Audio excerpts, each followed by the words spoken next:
Hello bachcho, let's see this question. The question says, which of the following statements is incorrect for PCl5? Option A, its 3 PCl bond lengths are equal. B, it involves sp3 dehybridization. C, it has an regular geometry. And C, its shape is trigonal bipyramidal. So यहाँ पे हमें ये बताना है कि PCl5 के लिए कौन सी स्टेटमेंट यहाँ पे इनकरेक्ट है, ठीक है। हमें देखना है PCl5 which is phosphorus pentachloride. तो हमें इनकी शेप, हाइब्रिडाइजेशन, ये सब देखने के लिए हमें सबसे पहले क्या पता करना पड़ेगा, हमें ये देखना पड़ेगा कि इसकी हाइब्रिडाइजेशन क्या है, ठीक है। अब PCl5 में हाइब्रिडाइजेशन कैसे निकालते हैं, number of valence electron on central atom. तो यहाँ पे सेंट्रल एटम हमारा फॉस्फोरस है और फॉस्फोरस ग्रुप 15 का एलिमेंट है। यहाँ पे हो जाएंगे 5 वैलेंस इलेक्ट्रॉन। फिर number of atom bonded the monovalent atom, तो यहाँ पे कितने हैं, 5 क्लोरीन है। अब यहाँ पे पॉजिटिव और नेगेटिव कोई भी चार्ज नहीं है और फिर हम इसको डिवाइड बाय 2 कर देंगे, तो यहाँ से हमारे पास आ जाएगा 5, ठीक है। अब हमारे पास ये 5 आ गए। अब PCl5 में जो हमारे पांचों के पांचों क्या होते हैं, ये 5 बॉन्ड पेयर होते हैं, ठीक है। यहाँ पे एक भी लोन पेयर नहीं होता, 5 बॉन्ड पेयर होते हैं। अब यहाँ पे इसकी हाइब्रिडाइजेशन 5 आई है, सो इसकी ज्योमेट्री क्या हो जाएगी, सॉरी, इसका ये 5 आया है तो इसकी हाइब्रिडाइजेशन हो जाएगी sp3d, ठीक है। हाइब्रिडाइजेशन आ गई sp3 हाइब्रिडाइजेशन। अब पहले इसका हम शेप देख लेते हैं कि ये कैसा होता है। PCl5 में हमारे पास P होता है, फिर इसके पास 3 Cl होते हैं, ये जो सेम होते हैं, मतलब इनका जो बॉन्ड लेंथ होता है ये सेम होता है और इसे हम इक्वाटोरियल कहते हैं, ठीक है। और बाकी के जो 2 होते हैं वो थोड़े अलग होते हैं, इसे हम एक्सियल कहते हैं, ठीक है। ये 2 हमारे क्या हो जाते हैं, एक्सियल हो जाते हैं, इस तरह से होते हैं। और ये 3 इस तरह से होते हैं। यहाँ एक्सियल वाले, इनका बॉन्ड लेंथ अगर हम देखें तो ये होता है 214 pm के करीब होता है। और ये जो इक्वाटोरियल वाले हैं, ये वाले जो इक्वाटोरियल है, ये 3 इक्वाटोरियल है, ठीक है। और ये 2 एक्सियल है। तो ये जो होता है ये होता है 202 pm होता है, ठीक है। और ये 214 होता है। अब देखो हम वन बाय वन सारी स्टेटमेंट देखते हैं और उसके साथ साथ फिर उसे देखते हैं कौन सी करेक्ट है और कौन सी इनकरेक्ट है। फर्स्ट में हमें दिया है it's 3 PCl bond lengths are equal.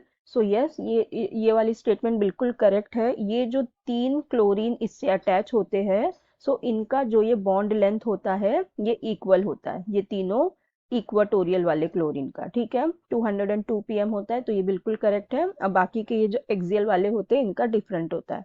फिर हमें बी में दिया है इट इन्वॉल्व्स sp3 हाइब्रिडाइजेशन। तो यस, हमने यहाँ देखा sp3 ही हाइब्रिडाइजेशन है, तो ये वाली स्टेटमेंट भी बिल्कुल करेक्ट है। फिर हमें क्या दिया हुआ है, it has an regular geometry. देखो रेगुलर ज्योमेट्री का मतलब क्या होता है, पहले ये समझते हैं हम रेगुलर ज्योमेट्री किसे कहते हैं। रेगुलर ज्योमेट्री हम किसे कहते हैं, हम उन मॉलिक्यूल्स को कहते हैं in which the molecules in which the central atom is surrounded only by similarly bonded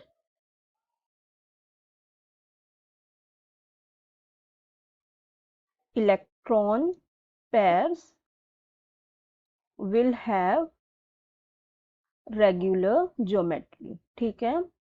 तो किसे हम कहेंगे रेगुलर ज्योमेट्री, कि जब वो जो सराउंडेड एटम्स है वो उनका क्या होना चाहिए, जो सराउंडेड है they only by similarly bonded electron pairs, उनके जो बॉन्डेड पेयर्स है वो सिमिलरली होने चाहिए।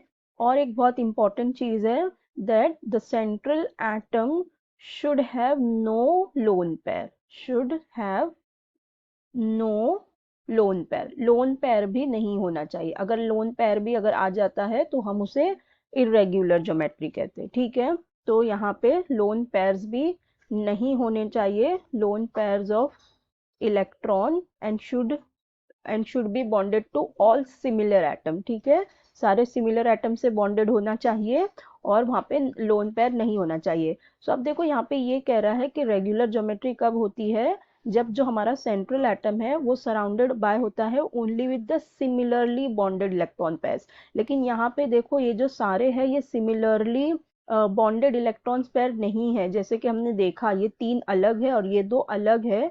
सो यहाँ पे जो इसकी ज्योमेट्री है ये रेगुलर ज्योमेट्री नहीं है, ठीक है, so not regular geometry. PCl5 की जो ज्योमेट्री होती है ये रेगुलर नहीं होती है। सो ये वाली स्टेटमेंट इनकरेक्ट हो जाएगी और हमें इनकरेक्ट वाली ही बतानी थी, तो यही हमारा करेक्ट ऑप्शन भी हो जाएगा, ऑप्शन सी। डी में हमें दिया हुआ its shape is trigonal bipyramidal, तो यस ये बिल्कुल करेक्ट है। ये यहाँ पे ये जो शेप है ये कौन सा है, sp3d हाइब्रिडाइजेशन है और यहाँ पे जो है इसका ये क्या हो जाएगा, ट्राइगोनल बाय पिरामिडल शेप ही होता है। तो ये वाली स्टेटमेंट भी बिल्कुल करेक्ट है। सो हमें इनकरेक्ट बतानी थी, तो हमारी इनकरेक्ट स्टेटमेंट हो जाएगी option C, it has regular geometry. So I hope you understood the concept well. Best of luck. Thank you.